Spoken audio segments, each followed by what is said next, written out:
माझं नाव केशव रामचंद्र मराठे, मुक्काम post Maheshrao Vishnu सोसायटीजवळ Bolegaon, post Nagapur, तालुका जिल्हा अहमदनगर, 414111, महाराष्ट्र.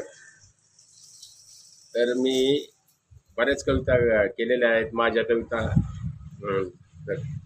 निरनिराळ्या काव्य संमेलनामध्ये प्रकाशित झालेल्या आहेत.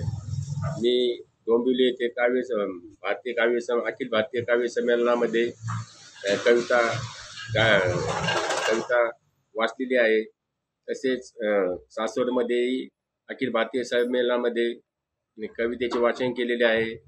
तसेच उदगीरमध्येही कविता मी अखिल भारतीय साहित्य संमेलनामध्ये सादर केलेली आहे व इतरही कविता साहित्य संमेलनामध्ये कविता सादर करून मी बक्षिसे मिळवलेली आहेत. मला कविता सादर करण्याची संधी दिल्याबद्दल मी तुमचे आभार व्यक्त करतो आणि मी माझ्या कवितेला सुरुवात करीत आहे. माझ्या कवितेचे नाव झाड हे आहे. 2-3 पिढ्यापासून मी झाड म्हणून उभा आहे. दिमाखाने मी लोकांची सेवा करीत आहे. मी कोणाचीही फी घेत नाही. मी कोणाच्या लालचेला बळी पडत नाही.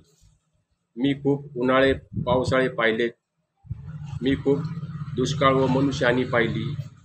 तरीही मी खूप दिमाखाने उभा आहे एक झाड म्हणून. मी खूप पावसाळे पाहिल्यामुळे माझ्या झाडावरच्या फांद्या खूप विस्तीर्ण झालेल्या आहेत. त्यामुळे माझ्या सभोवती मोठ्या प्रमाणात सावली पसरत आहे. त्यामुळे माझ्या सभोवती उन्हाने लाही होणाऱ्यांची सतत गर्दी असते.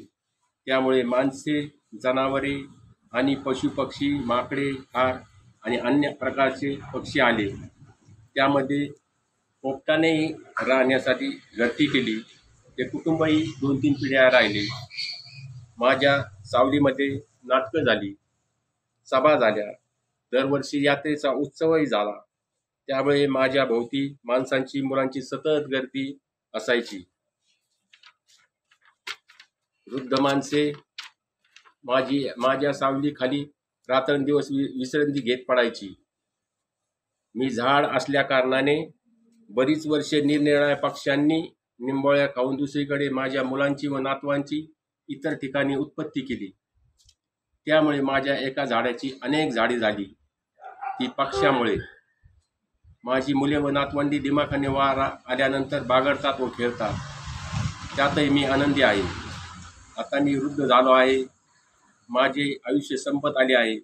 पावसाळे कमी झाल्यामुळे फांद्या वाळायला लागल्या आहेत. त्यामुळे माझ्या फांद्या लोकांनी जाळण्यासाठी तोडून नेल्या आहेत. खोडेही वाळल्यामुळे तुटले आहेत. माझे अस्तित्व नष्ट झालेले आहे.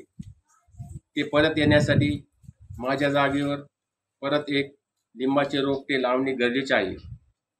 बंगला उजाड झाला आहे.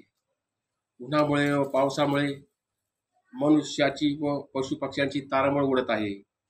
त्यामुळे माझ्या जागेवर अस्तित्व टिकवण्यासाठी एक निंब वृक्षाची रोपटी लावणे गरजेचे आहे. मला काव्य करण्याची संधी दिल्याबद्दल मी तुमचे आभार व्यक्त करतो. धन्यवाद. जय हिंद, जय भारत.